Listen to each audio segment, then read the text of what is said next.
Os, welcome back to the Singing Samurai. Today's another Aikido rebuttal video. This one on Jesse Enkamp, the karate nerd. What's up, karate? Oh, sure. It's your video, right? Yeah. Okay.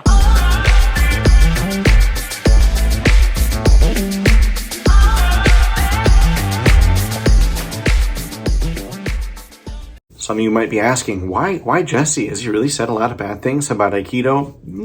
Some. And it's more that he gave Rokas a platform. Check it out. When people learned that I'm going to meet with Jesse Enkamp, aka the karate nerd, most of you asked us to spar. I was very happy to hear Jesse agreeing to do this, but we decided to make it more interesting. We decided to do a real Aikido versus karate sparring.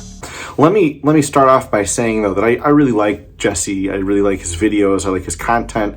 He's clearly very talented and accomplished and intelligent martial artist, and I applaud him for promoting traditional martial arts. I am so disappointed, though, that he gave Rokas a platform. I remember when I started watching Jesse's videos, I watched all of the China documentary videos, and I thought, this is so cool. I'm so glad this guy is doing this, and it actually inspired me to consider trying to get funding to do the same thing for Aikido, because I think that there's just as much of an interesting history. I mean, it's thousands of years old. The roots of Aikido are thousands of years old. There's going to be stuff like that. But then he started doing this stuff with Rokas, and I'm just like, really, man? Why do you need this guy? You don't need this guy. I don't know, maybe your metrics are better, maybe I'm wrong, and maybe the only goal that you have is not actually promoting karate and promoting traditional martial arts and Japanese culture. Maybe your only goal is to make money. I don't understand the purpose of this video other than to try and bash on Aikido and make Rokas look good and make you look good. I guess it kind of makes karate look good, but not really to me. This puts a bad taste in my mouth. This is the way that traditional karate really is, and you are right now the spokesperson for that. So there's that. All right, let's get into this video, and I'm going to point out a couple of problems with the way that Jesse is interacting with Rokas and the way that Rokas is interacting with Jesse. I kept trying to close the distance and to get into a clinch, where functional Aikido, in my experience, works best at.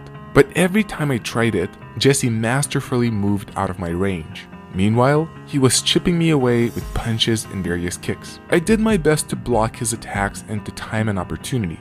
Unfortunately, I didn't succeed even once. Problem number one is that Jesse is not actually actively really attacking Rokas in any meaningful way. He's kind of doing point fighting, and so, like, I guess if you want to make the video, does karate point fighting beat Aikido in a karate point fighting scenario where both people are wearing gloves, which inhibits the ability for the Aikido guy to use his hands in the same way or grab a hold of your hands and wrists in the same way? Like, okay, I guess you could make that video.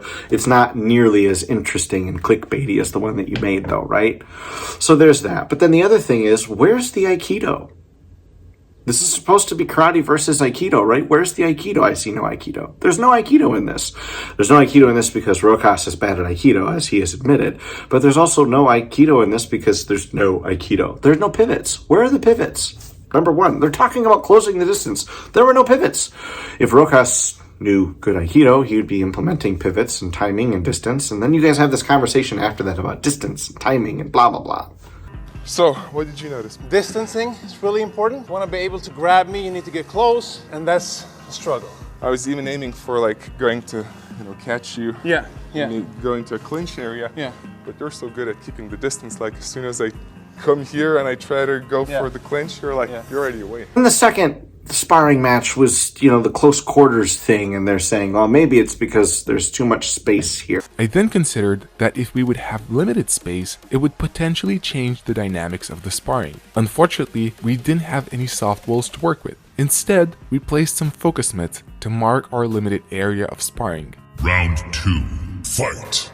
Despite of the smaller space, most of the sparring still looked the same. Eventually, I managed to get into a clinch. We ended up grappling and no Aikido came up. I managed to sweep Jesse at the end, but that was something I learned in BJJ and not Aikido. Takeda Sokaku, who arguably made Aikido possible because he started challenging people in the streets of Japan and then was Morihei Ueshiba, or O-sensei's teacher, he wasn't in close quarters anywhere. He was out in the town square out in the open. Maybe it's just Rokas. Did we ever consider that it's just him? He's failing at demonstrating good Aikido. Okay, and then the end of the video. Any tips? I would stop Aikido. Really, Jesse, that's your best advice to somebody that you're working with on the mat and you're training with? I mean, I know this is all for show and it's all bullshit, but like, come on, let's say, for instance, this was a real conversation and someone was really coming to you for advice and they say, what should I do after we just sparred for 20 minutes and Aikido didn't work for me? Instead of you saying, well, maybe you should go back to your teacher and explore why this didn't work for you, or maybe you should consider joining a different school of Aikido. Maybe you think your school is bad and go find another school and it might be better. If you think that your teacher is bad, find another teacher. But instead you just say, don't do Aikido. Did he pay you? Did he pay you? Come on. Would you say that to one of your students? If a student was studying karate in another school and he came to you and he failed at sparring with you in karate, would you say, well, geez, since you just did so badly against me in a sparring match and I'm really, really good at karate, you should just quit karate? Does that make sense? If that doesn't make sense, does the Aikido statement, you should just quit Aikido, make any more sense? And if it does, why? And if it doesn't, why'd you say it?